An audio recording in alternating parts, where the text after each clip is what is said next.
a little bitch. World's getting a little crazy out there, so let's get your belt squared away.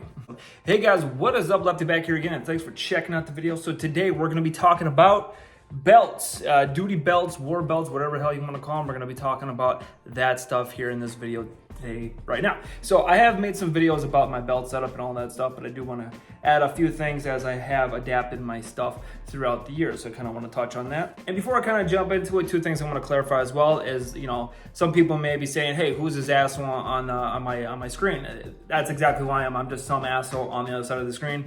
No prior military or any of that sort of stuff, just kind of a fun asshole that likes stuff. Two, this guy's name is Lefty. Is he left-handed? That is true, I am left-handed. Now, you may be concerned about like how am I gonna apply a left-handed belt setup to my belt setup? Well, it's a pretty easy situation, basically. Just imagine you're looking in a mirror, right? So that's the thing there.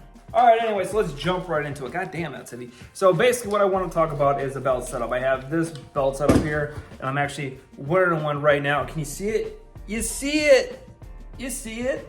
So yeah, I have two belt setups. One is kind of my main duty belt, and the other one is sort of a fun trial and error. Let's add some stuff and see what kind of works to it. So this is, I'm gonna go through my main belt setup right now. So this is what it's set up as is right now. I will go through the components and talk about it, but first and foremost, let me talk about belt setups.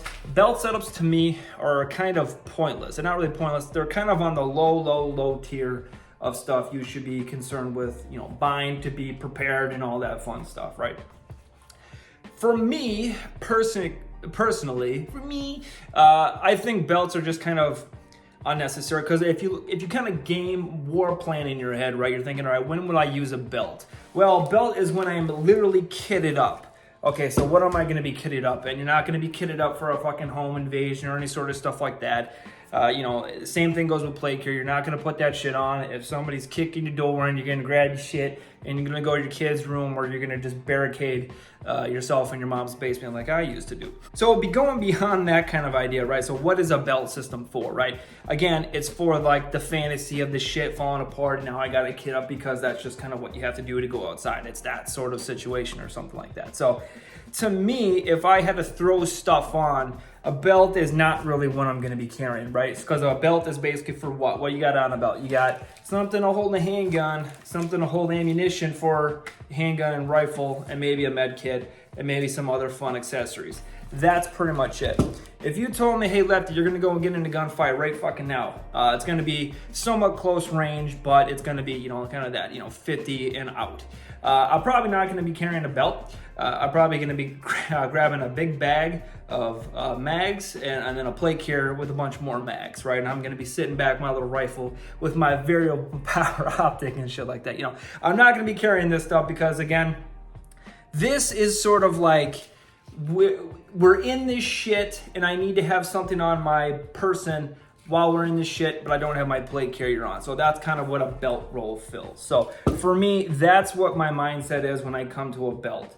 And really, what does that affect? It affects what I'm gonna be purchasing, right? Because I don't want to spend a lot of money on it, because I really don't think it's going to be that necessary or that useful when if shit happens, you know. I mean, I'm not going to dump a whole bunch of money into a setup, but I also just think they're not really that usable in terms of like the other stuff that's out there, right? So now that we've kind of settled that, let's go into it. Okay, so like I said, I got a holster. I like the drop leg / kind of your duty drop. Basically, as long as the top of the gun is basically even with the belt line, that's kind of my general rule of thumb. And going through the kit, I guess, this is a G-code holster. I'm not a big fan of this. I haven't done really any reviews on this shit. I've had this for a long time. I just really haven't used a lot of it.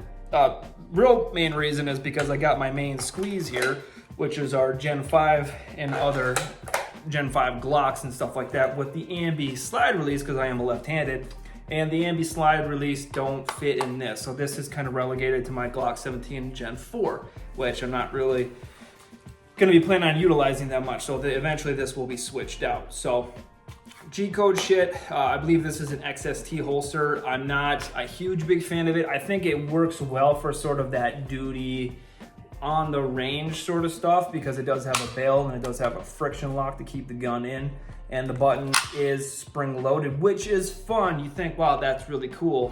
The problem is, and this is why, again, I like having the drop system, whether it's a drop leg or just sort of the duty drop, low ride stuff or mid ride, whatever it's called, is that especially if you're wearing stuff on, if you lean and this is high, your stuff or love handles, I don't know you personally, I mean, could hit that and then boom, your bail is flipped up. If you're on your side doing ninja shit, that your gun could possibly fall out and stuff like that. So it's kind of a fun feature. I don't really know how reliable it is, but again, you know, it's not that much to activate it. And again, if it does activate, you don't realize that your handgun's gone. So anyway, going from that, the belt, as I mentioned before, this is still the original SOE belt. Again, going into my mindset of I don't want to spend a lot of money on belts because I think, again, not the most useful thing to have.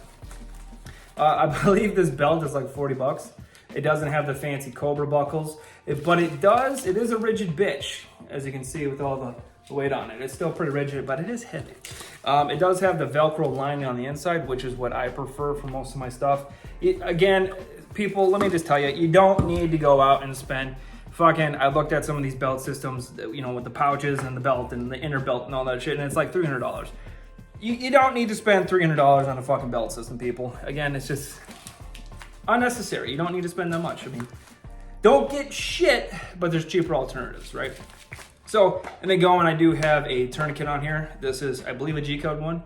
As you can see, it's horizontal. I don't hate it, but I'm not a big fan. It does carry a soft T wide, which, you know, I do like those tourniquets a lot. I like it because it is mid-center line, so I can do it with both hands if I had to. If you were to imagine this was around my tiny little waist. It used to be tiny, not so much anymore. Then I got the new G-code taco pouches. Something like that. Very similar kind of compression with the bungee tab sort of thing. They're very flexible. There's a hole in it so water drains through. I'm a big fan of them. They did have the old school hard shell ones. Those ones soaked up water like a son, bitch. So these are new and that's why they're all shiny and stuff. Like I said, I don't really use this one because this is my like duty belt, I suppose. But yeah, I'm a big fan of these magazines. I think they have a good amount of retention on them and stuff like that. And one thing back in the day, one of the reasons why I wanted one of these mag pouches with the kind of the adaptability and the, like, oh, it's flexible and all that, in case I wanted to run AK mags, because I was a big fan of having both systems, AR and also AK. Now that the AK price of the stuff is just kind of astronomical and just kind of uneconomical, those are some big words.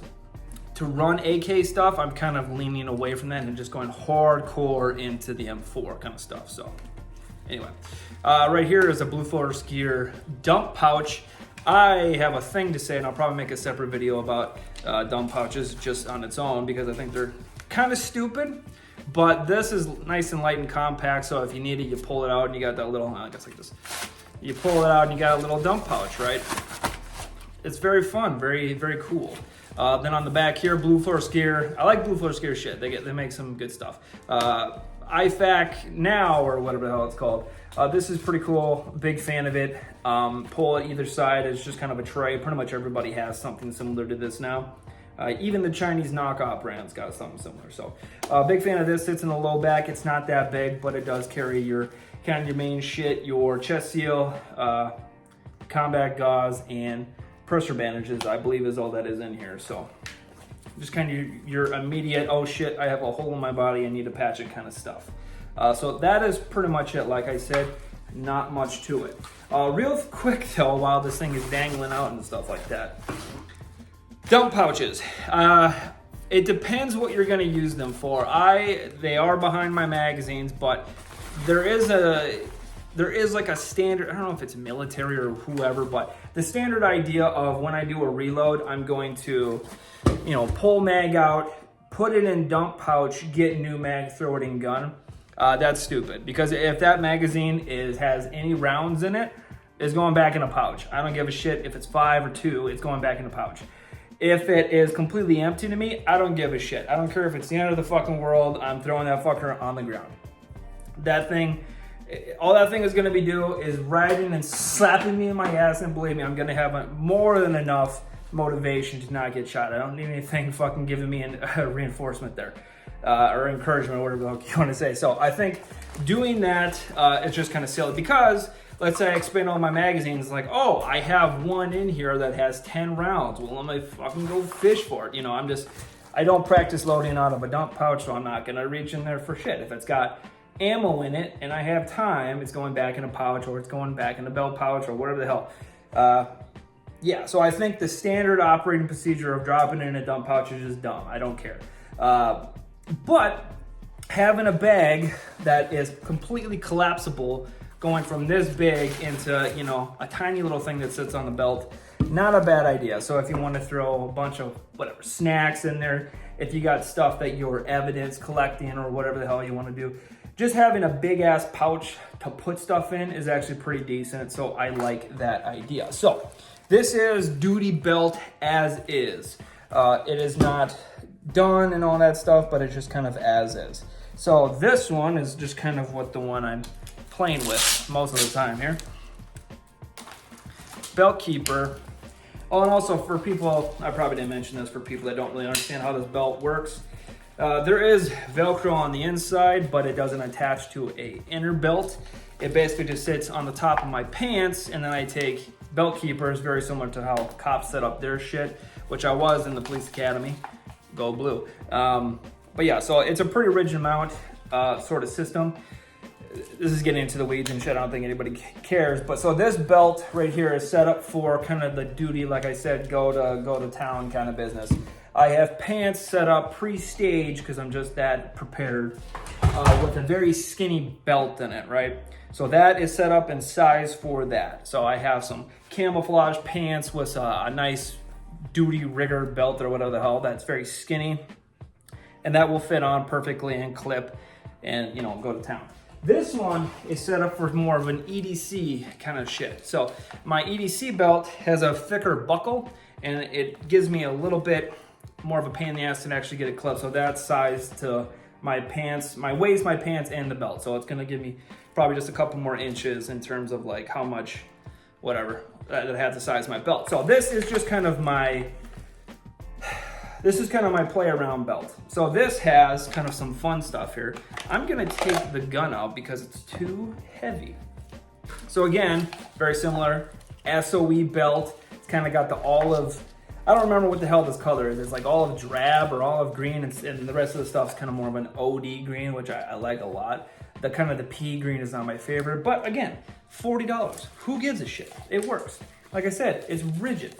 So this one, set up very similar, got the same kind of stuff on it, just the G-code Scorpion soft shell mags.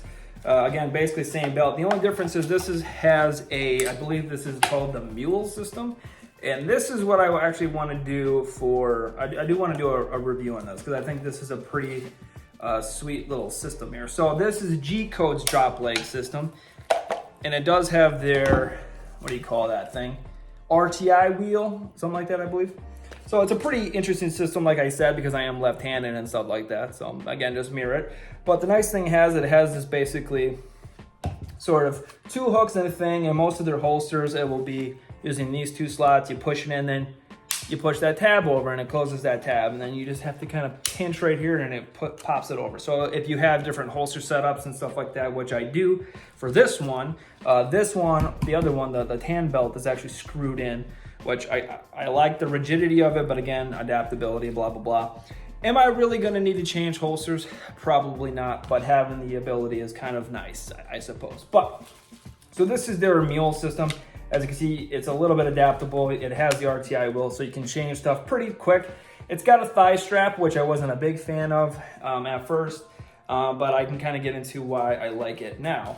And like I said, so this is just kind of the play around belt, and this is kind of the, I would say, if there ever was a time to put on a belt, again, I don't know what context it is, but say shit's kicking off, I have a rifle, I just need something else, maybe I'll put this on. I don't fucking know. Probably unlikely, but this is a kind of a faster approach. So if I wanted to, for again, whatever fucking reason, I don't know, I can slap this sucker on, clip, if I can find the hole. God, why is this always happening to me? There we go.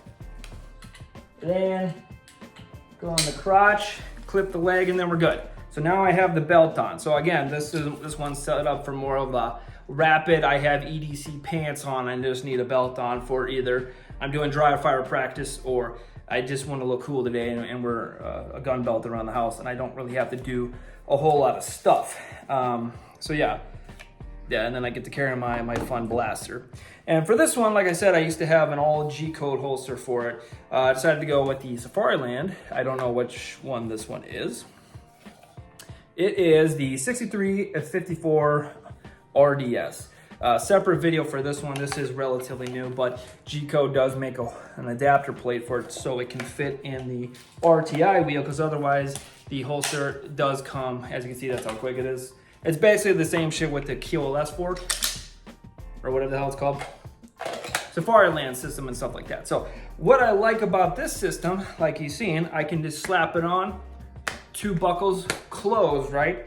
And now, check that out, look at that. Wow, it's like the gun stays put. And that's why, you know, that's why I like having some sort of thigh strap. People are like, oh, I don't want shit around my legs. I mean, I completely get it, and it's kind of annoying for like the first 2 minutes, and then you just kind of forget about it a little bit. The nice thing about this is you don't have any of that like belt flex or holster flex when you're trying to whip it out, and then it kind of does this. Granted, if you put the belt keepers on, it won't have that issue. But again, if you're like putting it on for rapid belting, you know, this kind of solves that issue. And then again, hypothetically, I don't have any belt keeper, so this belt's just kind of floating on my other belt.